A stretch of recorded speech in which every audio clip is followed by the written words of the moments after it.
selon toi, le stress fait-il grossir? C'est une question intéressante parce que, effectivement, certaines personnes ont tendance à prendre du poids quand elles sont stressées. Pourquoi? Un acteur important au niveau hormonal, c'est le cortisol qui est produit dans les glandes surrénales qui sont situées au sommet des reins. Lorsque le stress active le système nerveux sympathique, le cerveau va signaler aux glandes surrénales d'augmenter la production de cortisol, d'adrénaline et de noradrénaline. Et ça, ce que ça va faire, ça va constituer la réponse de combat ou fuite à une menace perçue. Le fameux fight or flight response. Et ce qu'il faut savoir, c'est que la boucle de rétroaction entre le cerveau et les glandes surrénales, l'axe hypothalamus, hypophyse surrénalien, le fameux axe HPA, il répond à tout type de stress, qu'il soit physique, mental ou émotionnel. Lorsque les niveaux d'adrénaline et de noradrénaline s'estompent, le cortisol intervient pour te fournir encore de l'énergie pour continuer à faire face à la menace. Mais la chose à savoir, c'est que le cortisol en lui-même n'est pas une hormone qui fait prendre du poids comme on pourrait le penser. Je m'explique. Un taux élevé de cortisol dans un environnement faible en calories ne produira pas un gain de poids. Même chose pour l'exercice. Une augmentation du cortisol pendant l'exercice peut être utile. Pendant l'entraînement, le cortisol agit en synergie avec d'autres hormones, les catécholamines, donc la noradrénaline et l'adrénaline, et les hormones de croissance pour augmenter la mobilisation des graisses et des glucides pour répondre à la demande énergétique. Mais les règles du jeu changent si les niveaux de cortisol sont élevés au repos et que, par exemple, des aliments transformés riches en calories sont facilement accessibles. Alors que l'appétit diminue pendant les périodes de stress aigu, le stress chronique, lui, semble encourager le cerveau à rechercher des aliments plus riches en énergie. Et la combinaison d'un excès calorique, d'un taux d'insuline constamment élevé et d'un stress chronique, ça semble être la combinaison parfaite pour la prise de poids parce que le cortisol et l'insuline vont bloquer leur action mutuelle en diminuant la sensibilité de leurs récepteurs respectifs. Et donc, quand le cortisol socialise avec l'insuline en présence d'un environnement riche en calories, c'est là que malheureusement, le stockage des calories sous forme de graisse devient inévitable. Puis ce que ça veut dire, et ça c'est vraiment intéressant, c'est que l'alimentation, c'est pas la seule responsable du développement de la résistance à l'insuline. Le stress / cortisol peut aussi être impliqué. Donc si je résume, dans le cas d'un stress aigu ou d'un entraînement, une élévation ponctuelle du cortisol n'est pas problématique pour la prise de poids. Mais dans le cas d'un stress chronique ou d'un stress mal géré, ça va conduire à des taux élevés de cortisol qui vont stimuler l'appétit, augmenter l'apport calorique, augmenter la production d'insuline et ça, malheureusement, oui, ça va entraîner un gain de poids ou à tout le moins rendre la perte de poids très difficile. Il faut aussi savoir que le niveau chroniquement élevé de cortisol, ça peut également contribuer à ralentir ton métabolisme. Il y a une étude super intéressante dans Biological Psychiatry qui a rapporté que lorsqu'on mesurait le métabolisme, les femmes qui signalaient avoir eu un ou plusieurs facteurs de stress dans les 24 heures précédentes brûlaient en moyenne 104 calories de moins que les femmes non stressées. Puis il a même été suggéré que ça pouvait contribuer à augmenter le poids de 11 livres par an. De plus, les femmes qui étaient stressées, il y avait des taux d'insuline plus élevés et on le sait maintenant, l'insuline a été démontrée comme étant une hormone pouvant contribuer à l'augmentation, au stockage de gras, à l'augmentation du poids. Pourquoi le cortisol ralentit le métabolisme? En fait, deux phénomènes se produisent. Premièrement, il faut savoir que l'action catabolique du cortisol va diminuer la masse musculaire maigre, donc des muscles. Ce qui va se passer, c'est que le corps va convertir la masse musculaire en énergie pour répondre à la demande. Puis, malheureusement, cette diminution de la masse musculaire-là, de ces tissus énergivores-là, va faire en sorte que tu vas brûler moins d'énergie au repos. Deuxièmement, la baisse du métabolisme peut être due à la façon dont le cortisol interagit avec le principal moteur de combustion des graisses métaboliques et j'ai nommé la glande thyroïde. Là, c'est un peu complexe, ça, mais suis-moi, tu vas voir, je vais t'expliquer. Il faut savoir que le cortisol et les catécholamines, ils sensibilisent les récepteurs thyroïdiens, donc ils améliorent l'efficacité de ces récepteurs. Alors, quand on a un faible taux de cortisol, ça peut entraîner une faible activité de l'activité thyroïdienne.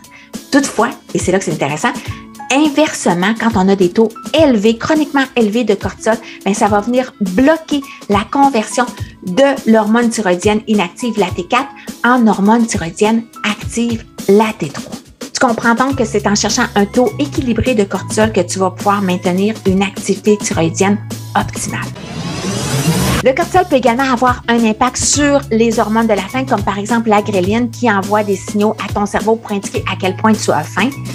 Ce qui va se passer, c'est que le cortisol va augmenter ces hormones de façon à ce que tu aies suffisamment d'énergie pour répondre aux menaces perçues. Malheureusement, ces mécanismes évolutifs qui nous maintenaient en vie à l'époque des hommes de caverne, ils sont plus si utiles aujourd'hui si ton stress est associé, par exemple, à, ta relation amoureuse ou à ton travail. Ce sont des stress, des menaces qui ne nécessitent pas nécessairement un apport calorique pour survivre. Le cortisol va aussi affecter l'endroit où tu vas prendre du poids. Effectivement, il y a des chercheurs qui ont démontré que lorsqu'il y a du stress puis des taux chroniquement élevés de cortisol, les dépôts de gras se situent plus au niveau de la ceinture abdominale plutôt qu'au niveau des hanches.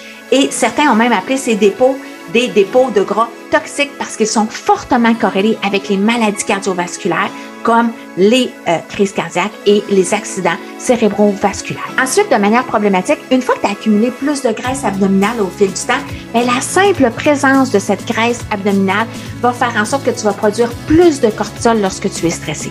Tu vois là comment ça fait un cercle vicieux. Donc, plus de cortisol, plus de graisse abdominale, plus de graisse abdominale, plus de cortisol et ainsi de suite. Autre chose très importante à savoir, c'est que la quantité de cortisol sécrétée en réponse au stress peut varier d'un individu à l'autre. Tu sais, il y a des personnes qui sont naturellement plus réactives aux événements stressants. Il y a des études sur des femmes qui sécrétaient plus de cortisol en réponse au stress ont démontré que ces femmes avaient également tendance à manger plus lorsqu'elles étaient stressées que les femmes qui sécrétaient moins de cortisol.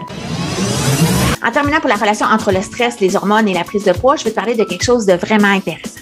Il a été observé qu'un stress constant peut contribuer à la formation de nouvelles cellules graisseuses.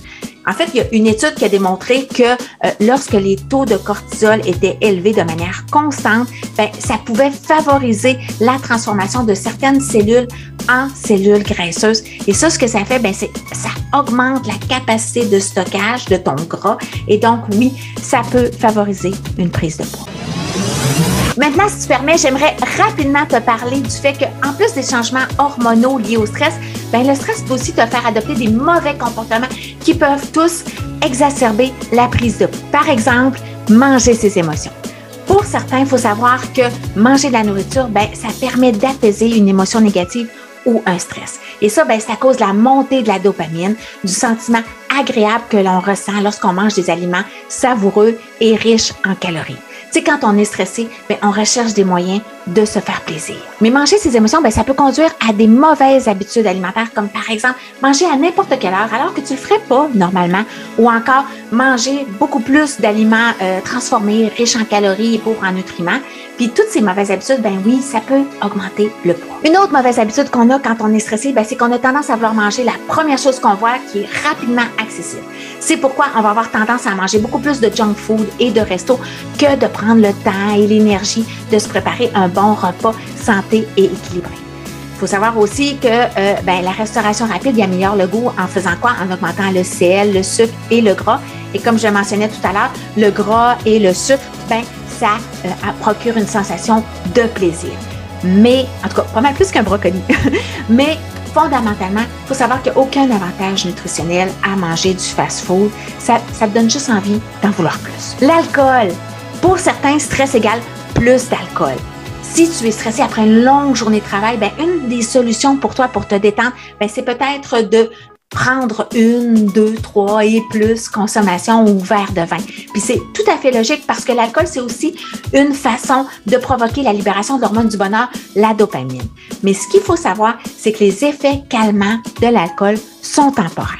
Bien qu'il y ait un effet sédatif et calmant au départ, l'alcool a aussi un effet stimulant qui va ultimement provoquer de l'anxiété et venir interférer avec la qualité de ton sommeil. Il va venir perturber ton sommeil. Et ça, ce que ça va faire, c'est que ça va produire encore plus de stress et ça va aussi affecter ton poids. Faire moins d'exercice. Pour certains, le stress les amène à faire moins d'exercice.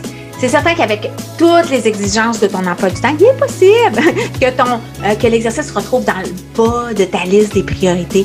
Mais même si faire moins d'entraînement, ça ne mène pas nécessairement une prise de poids. Il faut savoir que l'entraînement, c'est super important pour la santé cardiovasculaire, la santé et le maintien des os et aussi le maintien de ta masse musculaire. En fait, l'entraînement, ça va préserver et augmenter ta masse musculaire. Et comme je le mentionnais, la masse musculaire brûle plus de calories au repos que, par exemple, la masse graisseuse. Donc, si tu passes d'un entraînement régulier à plus rien du tout, il est possible que ton pourcentage de gras augmente. Dormir moins, ça aussi, c'est important. De nombreuses personnes signalent des troubles du sommeil lorsqu'elles sont stressées. Et la recherche a démontré une corrélation entre la privation du sommeil et un métabolisme plus lent. Un manque de sommeil a été aussi associé avec une augmentation de la ghrelin, l'hormone de l'appétit, de la faim, et une diminution de la leptine, l'hormone de la satiété. De plus, si tu dors mal, tu peux avoir de la difficulté à trouver l'énergie nécessaire pour poursuivre tes objectifs de santé pendant la journée, comme par exemple faire de l'exercice et te préparer de bons repas. Puis tout ça, ce que ça fait, c'est que c'est le mélange parfait pour faire augmenter la balance. Alors maintenant que tu comprends un peu mieux comment le stress peut interférer avec ton équilibre hormonal et ta perte de poids, je suis certaine que ta question est comment je peux réduire ou mieux gérer mon stress. Des suppléments et des médicaments peuvent-ils t'aider à mieux gérer ton stress? La réponse, c'est oui et non. Parce que la clé pour augmenter ta capacité à faire face au stress, ça ne se trouve pas dans une pilule. En fait, c'est que tu dois réévaluer et travailler sur les piliers du bien-être. Puis là, je parle ici du sommeil, de l'entraînement avec une bonne récupération, une récupération adéquate et bien sûr, l'alimentation. Tu peux par exemple manger des aliments réconfortants plus sains. Tu sais, quand ça ne va pas, tu n'as pas nécessairement besoin de te lancer dans le fast-food puis dans le sucre pour te sentir mieux. Une des rares études qui étudie l'efficacité des aliments réconfortants pour améliorer l'humeur, rapporte que de consommer des aliments réconfortants relativement plus sains, là je parle par exemple de maïs soufflé à l'air, c'était tout aussi efficace que de consommer des options moins saines. Donc, essaie vraiment de garder ce type d'aliments dans ton garde-manger de façon à avoir des options plus saines quand tu vas avoir des futures périodes de stress. Pratiquer une alimentation consciente, ça aussi c'est important. De te concentrer sur ce que tu manges sans distraction, ça peut aider à diminuer le stress et à favoriser la perte de poids et même prévenir un gain. Une étude qui a été réalisée sur des femmes en surpoids qui avaient suivi un entraînement en gestion du stress et en alimentation en pleine conscience rapportait que ces femmes étaient mieux à même d'éviter de manger leurs émotions et avaient des niveaux de stress plus bas. Donc, la prochaine fois que tu vas manger un repas, essaie d'en profiter, de le manger lentement, sans distraction, par exemple, de ton téléphone ou de la télévision. Diminuer la caféine.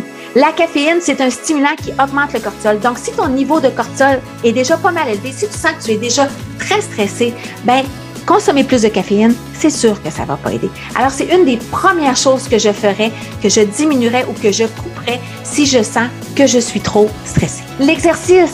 L'exercice est une méthode fantastique pour gérer ton stress parce que l'exercice entraîne la libération d'endorphines qui ont des propriétés naturelles de lutte contre le stress et qui peuvent abaisser ton niveau de cortisol. En plus, l'exercice va t'aider à creuser ton déficit calorique. Puis ça, oui, on aime ça parce que ça nous aide dans notre processus de perte de poids. En terminant, j'aimerais te parler de quelques autres stratégies de gestion de stress qui sont intéressantes. Mais d'abord, ce que je veux dire, c'est que quand ça ne va pas, la première chose à faire, c'est d'être consciente que tu es stressé. Et quand tu le réalises, prends du recul. Donne-toi une minute, reprends ton souffle, puis essaie un petit peu de te détendre. Et il existe un paquet de techniques pour diminuer ton stress, comme par exemple l'ajout de la méditation à ta routine quotidienne, le yoga, les techniques de respiration, le journaling, tenir un journal, lire un livre, la musique, faire une marche. Et bien que toutes ces techniques soient utiles, je te dirais que la chose importante à faire en amont pour vraiment réduire ton stress, c'est d'éliminer les choses ou les personnes stressantes dans ta vie. Tu sais, si ça va pas bien, par exemple, au travail, puis juste d'y penser, ça te rend hyper stressé, c'est un bon signe qu'il y a probablement quelque chose à faire à ce niveau-là. Il y a une action qui doit être prise. Écoute, fais-moi confiance. Je le sais que ce n'est pas facile, mais ça en vaut tellement la peine. En conclusion, je veux seulement dire que le stress, c'est une des plaies de notre époque et malheureusement, notre société axée sur la performance nous a amenés à ne plus écouter nos signaux de stress et d'épuisement. Et je pense honnêtement qu'il est plus que temps que tu prennes soin de toi et que tu mettes en place une stratégie basée sur ce que je viens de mentionner de façon à, oui, t'aider dans ta perte de poids, mais aussi pour être plus heureuse et épanouie. Alors voilà, je te dis bonne journée et on se revoit la semaine prochaine.